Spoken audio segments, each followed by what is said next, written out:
In the heart of the city where stories unfold, Gentle Media TV shining bright and bold,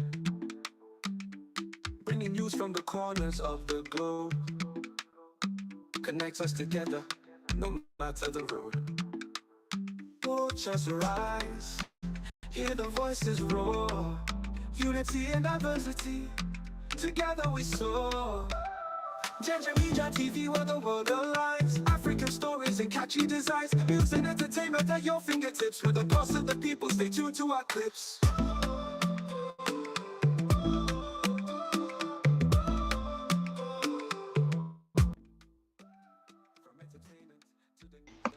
Good evening, everyone. My name is Mazes. Okay, I welcome you to this evening Saturday hangout.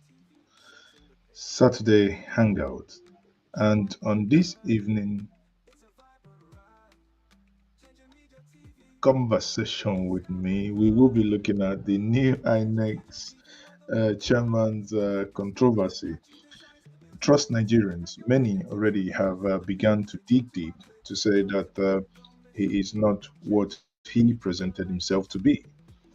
Beyond that, there is a lot that has also happened in the week. What we are going to be doing this evening is to look at what has happened in the last couple of weeks. Now, this Saturday hangout, where I myself, Mazes, okay, here on Njenje Media TV, would unpack the week's trends like a market woman sorting through overpriced tomato with a sharp wit, a side of sarcasm, and just enough truth to make you spill your gari if you're drinking one, or if you want to join me in drinking tea. We are live here now. Let me not say Sulere, or let me not say that we are in Kaduna or we are in Enugu, but as a global audience, we are live here where the power is flickering like a politician loyalty. You know what I mean? If you go down to Enugu, you'd understand more what that it means. In the last couple of months, we heard of the governor of Akwa Ibom State. At some point, people said it was a rumor that it will never happen, but lo and behold, it did happen. And today's date is 11th of October 2025. Today, we are roasting the fresh INEC chairman dramas. That has got everyone yelling, rigging, rigging, rigging, yet it has not been rigged. Just hold your seat, fasten your seatbelt. Whether it is rigged or it's going to be rigged, we do not know yet. Before the link even dries up on this spam appointment letter, he has just been, given. People are now saying, especially the PDP, oh no, he should not go. Rather, that the Senate should be very careful. They should not rush this. But hey, what do we have for you today? Again, in this conversation tonight, we still have the Super Eagles last gap historic win in South Africa, the Naira Endless Pity Party, the church beef hotter than Jollof war. What do I mean by that? In the last couple of weeks, all of you have seen what is happening where people, especially on the international community, they are knocking Nigeria right, left, and center to a point that even Daniel Boala had to go to France 24 to defend Nigeria. Defend Nigeria over what? The accusation that there is a Christian genocide in Nigeria. Again, the security skills that make Nollywood looks fame. Oh yeah, pour your snaps or your hot or holy water, whichever one. But in whatever you're doing, just make sure that you do not consume your holy water with any form of medicine. Because if you do, onye ji mmiri ṅụọ ọgwụ amaghịzị nke na-alụ ọlụ. When you consume your holy water with some element of schnapp, you will never know which one that is working. Let's mock the madness and let the whole satire this evening begins. On this note, I welcome you once more and say, my name remains Mazi Ezoke. But before we do, let's quickly go to our brothers from the other side and ask them what they think about what is happening today. There is not going to be any too much grammar. This is not a show where you may have to listen twice and deeper or even say before you understand what is cooking. What do you think? Before I go on, let me postulate from the Franz Fanonian dictum, which stipulates that the dialectics of reconciling two conflicting ideas is the algebra of revolution. The overbearing intervention of the state government had further exacerbated oporompium and amounting to sadomasochism. And that exacerbation of Oporumbium is where we are now. Let's quickly start. As we are starting, just get your, as I said before, get your seatbelt fastened. Now, let's kick off with this. And if you ask me, this is a big one. INEC's shiny new toy, that is Professor Joash Ojo Amo. When I say that, when I hear that, it sounds like Dr. Amoneke, Amo Pitan, SAN. The North Central INEC chairman, who is a professor, just been crowned INEC chairman after Professor Yakub Mahmoud. 10 years of reign that was ended with his retirement. Now, let's hand the whistles to the acting boss, May. Uh, that lady that I think, I don't know, 48 hours, May Abamucha, I think like that, something like that, Abamuchambo, for a hot minute, and a proof that Bola Ahmed Tinubu is indeed a national dribbler.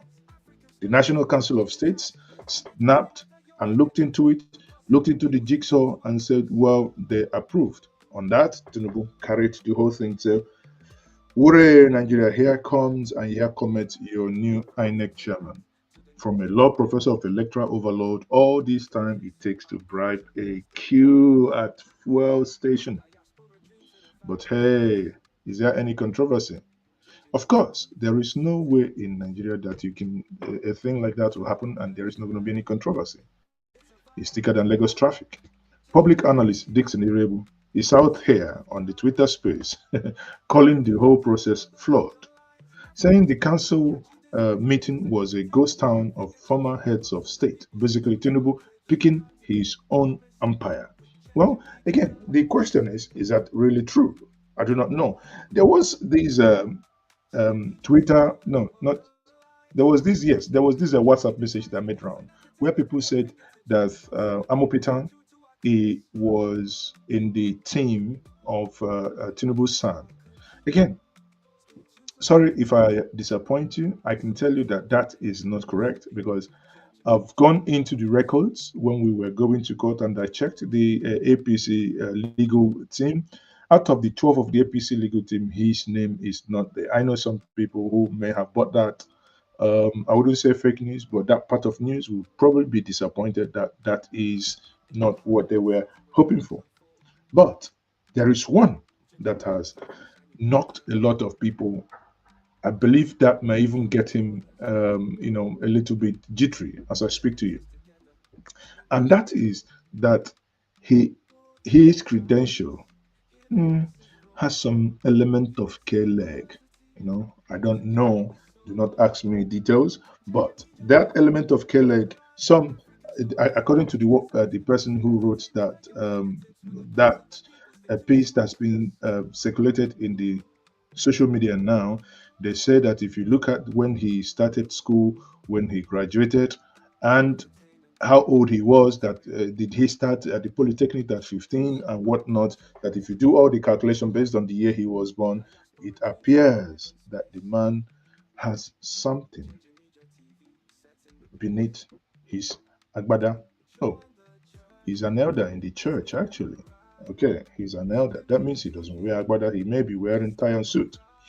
But let's come back here.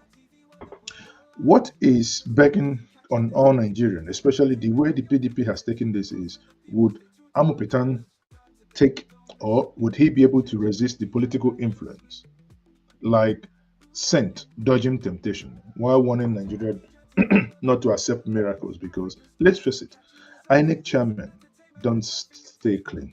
They never did.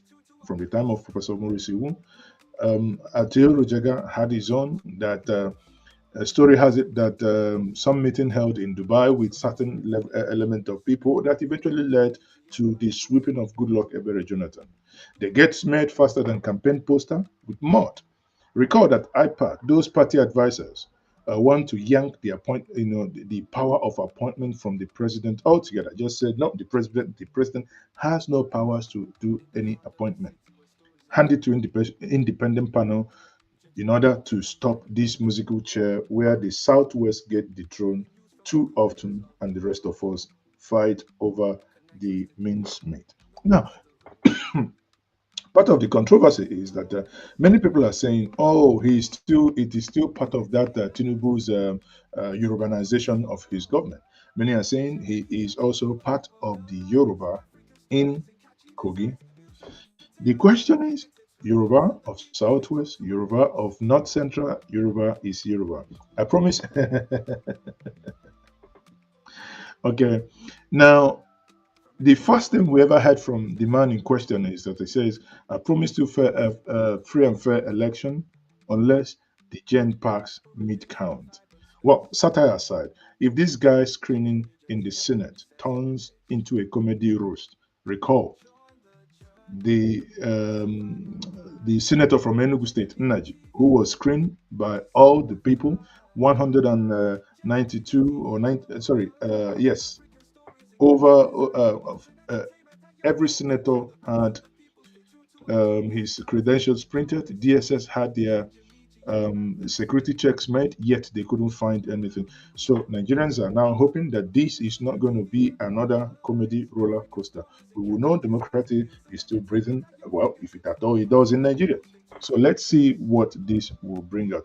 But before we go further, let's quickly pull in the Rice TV team where they did their own analysis on this. And let's listen to the point raised by Dixon Irebu, who said that this was flawed, and also the gentleman who gave Nigerian a very sound.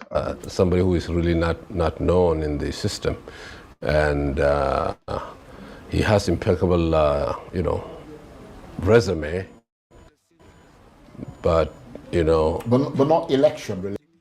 Not election related, but right. Nigerians would have hoped that somebody from inside INEC would have been nominated, but still, the fact that somebody was nominated promptly is a good sign, and I hope that he lives up to expectations. Now, if we stop here, I mean, what he's saying here makes a lot of sense. Under Buhari, probably would have taken another 6 months for that to be replaced. Recall that Buhari, worked for over 6 months without ministers. At some point, when he was asked and pressed by the press, he said that ministers are mere noisemakers. Can you believe that? But anyway, fast forward. Here we are in Tinubu's era. Many people had advocated for Professor Oti, the woman, the incorruptible professor from Ebonyi State, who saw that the election in Abia State represented the will of the people. People clamored that she should be used for the position of these INEC chairman. But hey, she's not from Kogi, neither is she from, because this is some already write on the Twitter, this government is the Yorubanization of the Nigerian government. But that's not me. I'm just saying what people are saying. So let's see what these guys have to tell us. But the most important thing is this serious damage, self-inflicted damage at INEC. If you remember last election, where the word technical went on technology,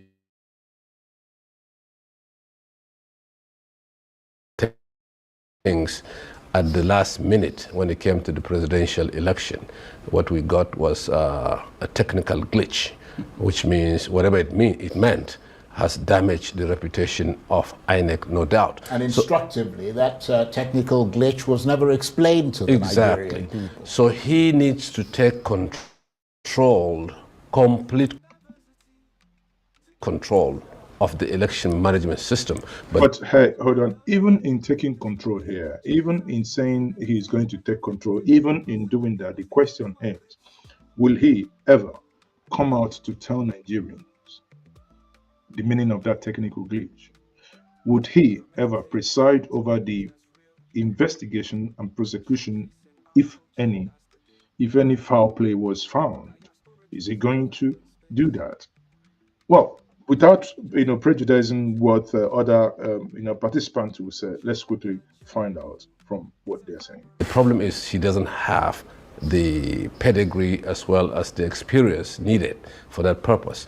Secondly, that self-inflicted damage or reputational damage has to be fixed right away, because Nigerians apparently do not trust the system. Nigerians have been shortchanged because of the glitch. And as you said, the glitch itself was up to now not explained. So let him come out and hopefully get the answers and explain to Nigerians what technical glitch means. Well, on this note, I can tell you, you can take it to the bank. I want anyone who is watching me now to bet with me on this. We are not going to get the meaning of the technical glitch. No one is going to be held responsible, and no one is going to be prosecuted for what technical glitch meant for the presidential election. Again, in an election where you had 3 elections going on in the same time: the House of Rep, the Senate, and the presidential. The presidential was halted, glitched, but the other 2 didn't. Up to now, 2 years, getting to 3 years, no explanation, and we have a new INEC chairman on the trial. And that we hope that it's not going to be repeated again, so that people will trust the system, people will trust there. Billions were spent. So I don't understand why, we are going through all this all the time. We prefer manual, where things can be, compromised. I think a lot of concern. Okay, do not be naive. He's asking question why Nigerians appear to prefer manual. Anything that will make them rig is normal. So manual is what gives them the opportunity to rig. Recall that we had a dead president under Umaru Musa Yar'Adua. A full president was flown from Saudi Arabia into Nigeria. The whole airport light was turned off in order to move the president from the jet into an ambulance to zoom off. Nigeria, till today, nobody was investigated, nobody was punished, because why? Those who own the country, me and you now, I don't want to say anything, but you and you, it doesn't matter. Those who own the country are those who are doing it. Mr. Irebu, is over the fact that... Okay, so again, after this, Mr. Dixon Irebu will be introduced, and he would then give his own perspective. And in giving his own perspective, it is clearly that because of the PDP, he is representing the PDP per se. And I believe, the way I looked at it, that the views shared here are the views of PDP. That is what the PDP as a party is thinking. He's going to have to be learning on the job, and he's going to have to be learning very quickly, even if he is his integrity is sound. And people have asked whether the president should have held consultations with sort of various Nigerian groups in order to resolve what is seen as a very real, deeply rooted crisis in this country's electoral system, and so much public skepticism about it, as some NGOs believe. Or is it enough for him to have simply met the Council of State and presented his nominee to them? Thank you, Charles. My view is cautious optimism. I have no special expectation from a process that is already flawed. First, the person who's appointed the new INEC chair has never accepted that the election that brought him to power was flawed. That's where it begins. In 2007, when President Yar'Adua was elected, he boldly told the world that yes, the election that brought him to power was flawed. and that he will commence the process of reforms. And he did. He set up the Ways Committee and all of that, and that is where what got us to, even having some sense of trust in INEC. So the process that has brought this new INEC chair, for me, is already flawed, because even at the Council of State meeting, how many of the former heads of states were there? So it is the umpire appointed by his boss. I don't expect any miracle from the current nominee, chairman of INEC. I don't expect anything special, but I hope he proves us wrong. I hope that it will not be another opportunity to bury one's acclaimed integrity and all of it, because INEC seems to be a place where no matter how impeccable your resume may be, when you get in there, you get smeared and you lose a sense of pride and self-preservation. Because Mahmoud had an opportunity to write his name in gold, but today we remember him as someone who ruined an opportunity for the Nigerian people to reclaim their nation. Because the 2023 election, that glitch that you talked about, remains what a lot of Nigerians seem to have given up, if you ask me. Right. It remains a stain on his reputation. Yes, terrible stain. Really. Right, So okay. I hope that this incoming INEC chair will have something, to be positive, to be remembered for. I hope that he has value for his own name, and his own family. Well, but I have cautious optimism. You're an obedient, and I have to say that the obedient movement issued a statement yesterday, pledging, theoretically, pledging their support for him and saying that they are willing to give him a shot. Coming to you, Dr. Raimi in the off-site studio, thank you for joining us.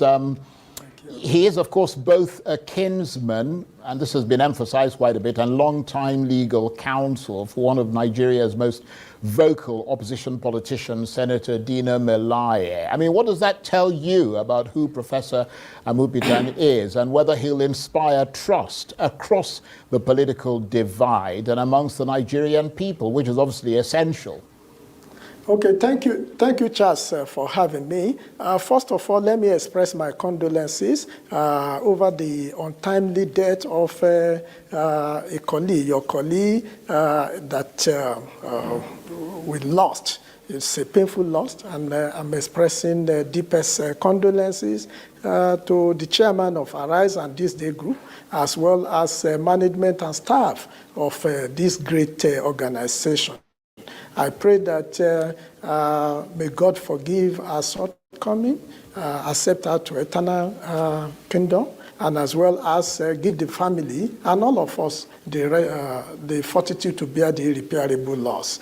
Be that as it may, Charles. Of course, the new INEC chairman that has been nominated, which will undergo screening by the relevant processes, that is State Security Service, as well as the Senate National Assembly confirmation, is relatively unknown to many, as it has been argued. However, his impeccable resume that have been provided shows that he has gained a lot of leadership quality during his career.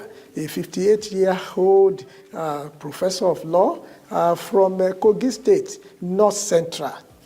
I think he's well equipped if he should focus on the task ahead. What is it that I'm expecting of him? Of course, in setting agenda. Number one, it's rewiring who you are, because. Okay, so it is pertinent at this point to also make clarification. As I said before, many people accused him of being part of Tinubu's team. He is not part of Tinubu's team. However, I mean, he's a legal counsel to Senator Dino Melaye, right? I mean, you had it there. The question is, what will Nigerians do next? You ask me, I say nothing. A lot of controversial is brewing. A lot of controversial has come on the on the front burner. Some of them unfounded. Some of them, a little bit of digging ought to still go in order for us to really understand where that is. If you ask me, I say, there is a lot that Nigerians are expecting. There is a lot on this table. If he is going to make it, then there is a lot that he is going to do. Like every other person said, INEC, there is no more confidence on INEC. INEC needs to really do a lot in terms of getting these things, getting its acts together. INEC has to, at this point, really get its act together. But in the absence of that, then the question is, well, what do we then do? Nigerians, some are already saying, "Oh, Are we going to call for protest?" Well, there is no need for protest now. We watch them with our corner eye. Now let's let's move to the second news. And the second news here is that Nigeria, that is our Super Eagle, just crawled a 2-1 trailer over Lesotho in the World Cup 2026 qualifiers. You know, personally, I had lost hope. I'm not necessarily a football fan, but when nations play, I get interested in football. And when at some point I was like, okay, 2026, Nigeria is not going to be there because Nigeria has always consistently been whenever you watch them. At some point, I even personally stopped watching Nigeria because I thought anytime I watch Nigeria, they will lose, right? So I stopped watching, thinking maybe in they bring them bad luck. Even the match I didn't watch, but when I had the news that Nigeria is now clinched the third position in Group C with 14 points, while South Africa and Benin plays, tags up front like they've just got the presidential hotline. Recall that Osimhen, really, really rescued Nigeria with that bang in the opener, like he's settling a personal grudge with someone. Luceto tied it up because as Osimhen opened the net, Luceto tied it up, and every other person was thinking, damn, bro, but this is like a Danfo driver cutting you off in a Lagos traffic. But thanks goodness, Mwafo, then Uche Ikbazu, the substitute who came off the bench, colder than some of you who have girlfriends, like your girlfriend's ex-girlfriend had, heads home, winner in the 87th minute. Then Wabale comes in, it's a goal. 7 shots like this just makes everyone happy. If you go to the X, it's flooded with giveaway, win 50,000 if we score, if win 100,000, some say 200,000, but long shot, everything that happened is that Osimhen, the goal king, 3-year-old, takes up both. Luceto better start building. Nigeria is qualifying, right? Are we qualifying? Well, with Finidi George at the hand, it's like betting on an Okada in F1 thrilling event. Are we going to still qualify? I do not know. But anyway, that is on that. It is sometimes really, really interesting to see how these things play out. Now, on the other plank as well, you know that the economic circus is still happening in Nigeria. The APC go about telling Nigerians they have saved Nigeria from anything. All we ask them is, please, can you guys send us back to 2015 where you found dollar, right? The Naira is doing weekly tango with the dollar. Official rate as we speak now is 1,466, I think. That was yesterday, as of close of market yesterday. But if you go to the parallel market, that is the Aboki. The whole thing is twerking at 1,490 to 1,500. Like you didn't get the memo of what is happening in the official market. Inflations, the real villain here, is biting harder than any politician empty promise. That if you see any politician's empty promise, it brings to mind Doctor, no, is it Doctor Amuneke or Governor Amuneke, with a living cost at 30 years high, right? The worst ever, where a bag of rice now costs, thank goodness it's come down from 100,000, but it's still 80,000. 80,000, that's still the salary. If you buy one bag of rice, that's the salary of a grown man for the whole 30 days in a month. And your salary will just basically send you a text, say, sorry, I'm busy when you called. Tinubu Reform was on the call with me. Now, fuel subsidy vanished like a ghost. All we hear is the Tinubu government telling us, go hold your government, the governors responsible. All the fuel, all the money we saved on fuel, we've basically given it to them. And you ask yourself, now wow, who did us this? But here we are. That's Nigeria for you. What are you going to do? But the one that has got many people talking is the prosecution parade and security sideshow. Senator Ted Cruz has been tweeting. There's been a lot of people saying that Christians are being killed in Nigeria. That over 7,000 Christians slaughtered this year. 62,000 since 2009.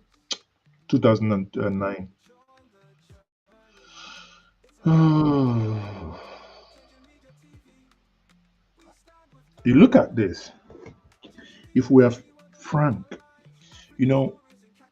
Professor Akiemi made an intervention yesterday. Professor Akiemi said that he is saddened that this is being blown in this way, that there is no orchestrated Christian genocide in Nigeria. Groups like Inter-Society for Rule of Law argue that there is a systematic approach to the killing of Christians in Nigeria. Some groups in the Middle Belt also argue that there is a strategic way. They argue if you go to Benue, if you go to Plateau, and some Christian states in the north, that there is a systematic approach to this madness, while the government and government supporters are saying that nothing of such is happening. The question is, if you go by UN definition of genocide, where there must be an intent to wipe out, to eliminate, and a section of the maybe of a community, maybe based on their gender, based on their race, based on their belief, or based on. So the question is, the argument that many are positing is that yes, that these definitions actually fit into this narrative that this is being done because of the religious belief. It's indeed, really, really worrying. I then ask, rather than the government to go to France, rather than government to engage international media, now I learned that the government is planning to engage the services of an international PR agency to help them tone down this narrative. You then ask, rather than spend this money, rather than do this level of engagement, will it hurt the government if the government starts listening to the people? If the government actually provides security where this security ought to? There are narratives out there. And how do you then tell me that that's not genocide? That in some areas in the Middle Belt, before this attack occurred, that normally a day or 2 days before, that there is always that the security agencies will come, disarm the den guns, disarm the machetes, anything that people can use in defending themselves. Any moment that happens, then there is a strike. These stories are not mine. These are from people who these things have affected. If you look at all these things, And the inability or the perceived inability for the government to do the right thing, it becomes so difficult for me to believe that the government is doing everything to ensure that even if the narrative is wrong, to ensure that the narrative doesn't stick. Therefore, if it appears that the government is not doing enough to ensure that the narrative doesn't stick or to stop the narrative, then the narrative is right. I don't talk my own. Finally, everyone, the governor of Enugu State, who won the 2023 gubernatorial election in Enugu, a story has it, we published it, and story is everywhere, is going to be moving to the APC next week, Governor Peter Mbah. And I thought to myself, then we'll have Ebonyi, APC, Imo, APC, Enugu, if that happens, APC. It will now be only APGA and Labour in Abia State. How do you see it? That is worrying because it means that the PDP is dying every day. Because when PDP loses all these governors, we would end up having, with the exception of maybe nobody knows, Alex Oti, probably, I don't know, he may even cross over. Because if you listen to Benjamin Carl most times, he will say, oh, that the next governor of Abia State must be from the APC. With this madness happening in Labour Party with Abure and Co. and Nana Usman, if that continues, nothing says that before the next election that Abia State government will not be joining the APC. And if it does, it will remain Soludo. I heard with one ear that Soludo was asked to join the APC, and he said if he joins the APC, he will not win the election, that he should be given time, that after the election, then that conversation could then happen. Now, think about this. If, there's a big if that probability is there that Professor Chukwuma Charles Soludo, the governor of Anambra State, joins the APC, Wetilo, one party state, Southeast is gone. If that happens, now we have two APC, one Labour, one PDP, and one APGA. I don't know. One thing that really gets me, I don't understand how the political, these politicians think is when they tell you that when you connect to the center, when you go to the ruling party, you are connected to the center. Who has ever? Some of the worst run states in Nigeria are connected to the center. Who connected to the center? Hell. What Alex Oti is doing, what I actually advocate is there is no need to be unnecessarily antagonistic to the president, irrespective of your party, right? There is no need to be unnecessarily, underline the word unnecessarily. If you recall, during the time of Peter Obi and Goodluck Ebere Jonathan, Obi was in APGA, Goodluck Ebere Jonathan was in PDP, and there was rapport. The states did not miss anything that they ought to have received.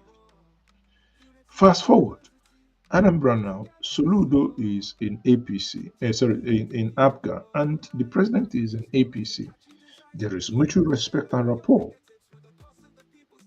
Enugu, for instance, is the same. Abia is the same. So what is this madness of trying to move? And by the way, I don't know. It's mind-boggling sometimes to think that you won election in one part. I think these laws should be enforced. If you win an election in Party A, on no account shall you move to Party B. If you want to move to Party B, of course, you're free. But It's like a boyfriend who bought the girlfriend iPhone 17 Pro Max or Pro, I don't know. And he comes in and says, baby, I no do again. I won't go. And the boy does like again and say, please hand me over my iPhone, whatever Max, right? Then you can go your way. He said, no, I won't. I want to leave you and live with the iPhone. If you want to think like a normal human being, like again, you say, I be something to worry you for it. I beg, come out here, give me the damn thing immediately. That's what any reasonable human being would do. But no, reasonability does not work in Nigeria. Maybe because of the way the political elite have structures, because it is something that benefits them and benefits them only. That's why they would always want to do that. But if not, no one stops you from moving. But when you move, you lose your seat. On that note, I say thank you very much for joining me this evening. I am Mazes, okay? Please just stay. Just if you haven't subscribed to this platform, please do. I will be publishing 2 videos that will make you happy.